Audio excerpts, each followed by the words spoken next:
आजच्या रेसिपीत आपण घरच्या घरी अगदी बाजारासारखे झणझणीत कुरकुरीत आणि मऊसूर वडापाव बनवणार आहोत. तर चला रेसिपीला सुरुवात करूया. आज मी बघा वडापाव बनवणार आहे. त्यासाठी मी पाव किलो बटाटे घेतलेले आहेत. ते आता प्रथम आपल्याला बघा कुकरला लावून घ्यायचे आहेत.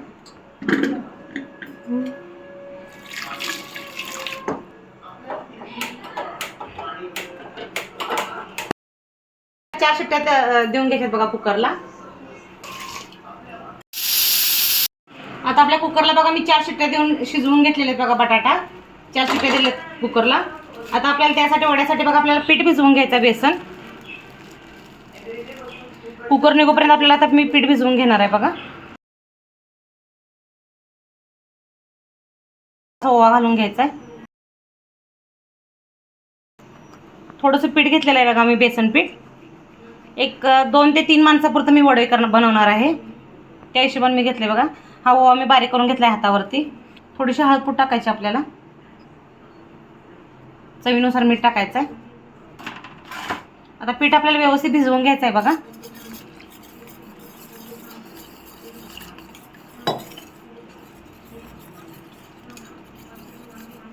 थोडंसं सैलसरच पीठ भिजवून घ्यायचं आहे बघा. जास्ती पातळ पण नाही, जास्ती घट्ट पण नाही.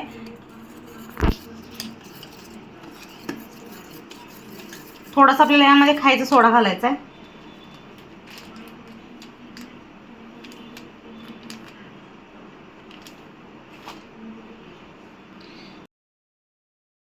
सोडा पण घालून मी आता पीठ एकसारखं हलवा लागले.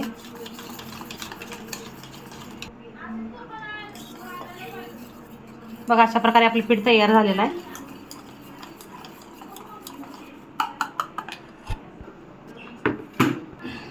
अशा प्रकारे पीठ भिजून तयार ठेवले आहे. आता बघा आता आपले बटाटे कसे शिजले ते आपण पाहूया.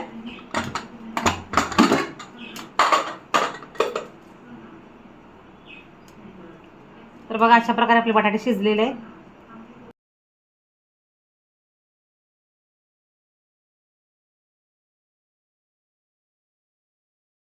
तर बघा मी अशा प्रकारे सगळे बटाटे सोलून घेतलेले आहेत. आता याला आपल्याला मॅश करून घ्यायचे व्यवस्थित. तर बघा मी अशा प्रकारे मॅश करून घेणार आहे. बटाटा घेत आहे. बटाटा बघा अशा प्रकारे मी मॅश करून घेत आहे. भाजी बनवण्यासाठी आपल्याला फोडणीची तयारी करून घ्यायची आहे बघा. तर बटाटा गिर शिजला तर त्यामुळे एकदम बघा परफेक्ट झाले. आता मी प्रथम बघा गॅसवरती कढई ठेवलेली आहे. आता कढई आपल्याला भाजी बनवून घ्यायची आहे बघा बटाट्याची प्रथम वड्यासाठी. त्यासाठी आपल्याला साहित्य लागणार आहे बघा. 5 ते 6 मी हिरव्या मिरच्या घेतल्यात. त्या हिरव्या मिरच्या मी धुवून घ्यायला लागले बघा. आणि आपल्याला जर हिरव्या मिरच्या मी मिक्सरला बारीक करून घेणार आहे. तुमची जर लहान मुलं खात असतील तर तुम्ही बारीक चिरून घालू शकतायसा. आणि त्यासाठी मी थोडासा लसूण पण घेतलेला आहे बघा. हे आपल्याला सगळं मिक्सरला वाटून घ्यायचं एकसारखं. आता हे मी मिक्सरला बारीक करून घेणार आहे बघा. अशा प्रकारे मी लसूण आणि मिरची बारीक करून घेतलेली आहे. आता फोडणीसाठी मी कढईत तेल ओतले, त्यात जिरं मोहरी टाकल्या. कढीपत्ता पण टाकायचा बघा आपल्याला. हिरवी मिरची, लसूण,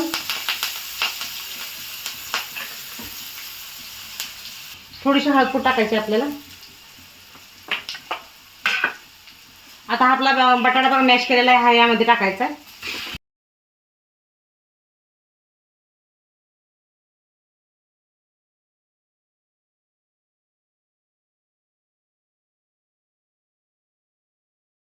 आपल्या चवीनुसार मीठ वापरायचं आहे यामध्ये. आपण पीठ भिजवताना पण त्या बेसन पिठामध्ये मीठ घातलेलं असते, त्यामुळे मीठ थोडंसं कमी वापरलंय. आपल्याला थोडीशी कोथिंबीर टाकायची आहे बघा वरून यामध्ये.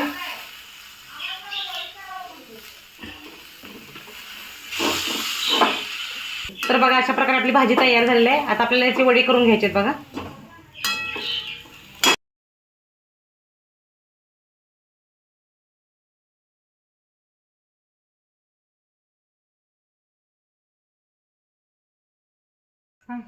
आता मी यामध्ये थोडंसं धन टाकलेत बघा.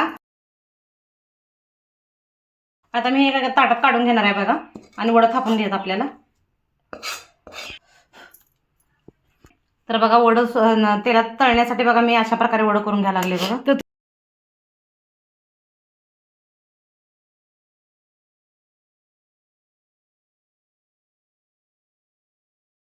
तयार करून घ्यायला लागले बघा मी.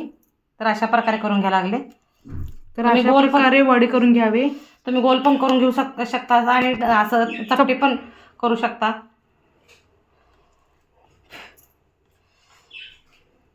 मी यामध्ये बटाट्याची भाजी केली आणि यामध्येच मी वडे तळून घेणार आहे बघा. तेल ठेवले पाहिजे तापायला कढईत.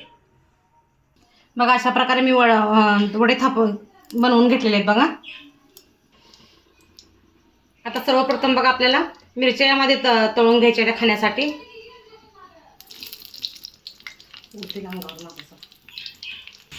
तर बघा अशा प्रकारे आपल्या मिरच्या भाजलेल्या आहेत.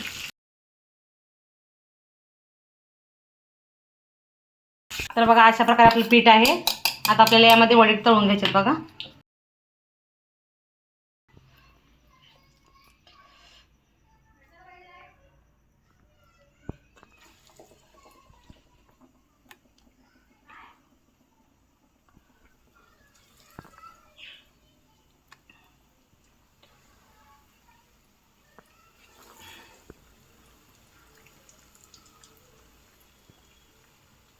बघा अशा प्रकारे मी 5 वडे सोडलेले आहेत बघा तेलामध्ये. जास्त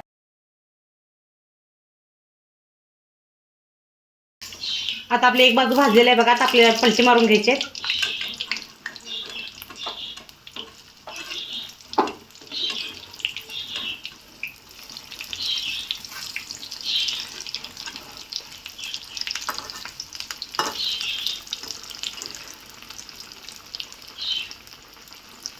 सांगा म्हणतात ते.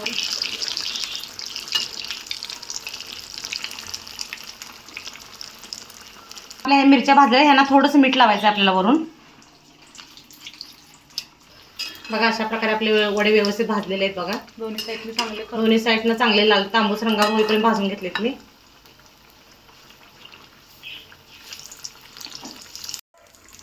तर बघा अशा प्रकारे आपले वडे भाजून तयार झालेले आहेत.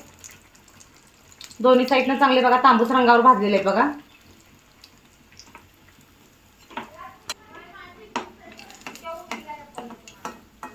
तर बघा अशा प्रकारे आपले वडे भाजून तयार झालेले आहेत.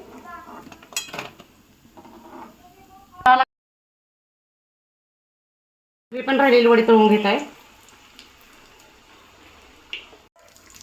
तर बघा अशा प्रकारे आपले वडे भाजून तयार झालेले आहेत.